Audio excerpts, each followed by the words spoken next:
Hi guys, this is Baljeet Kaur and you are watching English Class YouTube channel. Now you have to guess the word someone who is too powerful to be defeated or destroyed. ऐसा कोई जो कि इतना ज़्यादा powerful है जिसे defeat यानी हराना या फिर डिस्ट्रॉय यानी ख़त्म करना, जिसे हराया या ख़त्म ना किया जा सके।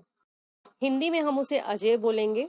अजय जिसे जीता ना जा सके। किसी बच्चे से अगर पूछेंगे तो वो शायद किसी सुपर हीरो का नाम ले ले।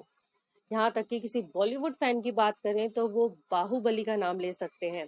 बट अगर आप एडवांस इंग्लिश लर्नर हैं तो आप ये वर्ड यूज कर सकते हैं इनविंसिबल।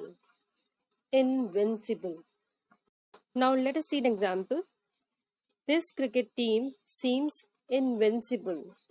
इस क्रिकेट टीम को हराना मुश्किल है या हराया नहीं जा सकता। तो guys this was all for today. अगर आपको ये वीडियो अच्छा लगा है तो प्लीज आप इसे लाइक और शेयर कर सकते हैं and if you want more videos like this you can just subscribe to the channel. साथ में आप बेल आइकन जरूर दबाएं ताकि आगे से जो भी मैं वीडियोस अपलोड करूं उनका नोटिफिकेशन आप तक पहुंच जाए। Thank you so much for watching it. Keep watching, keep learning. Bye bye, take care.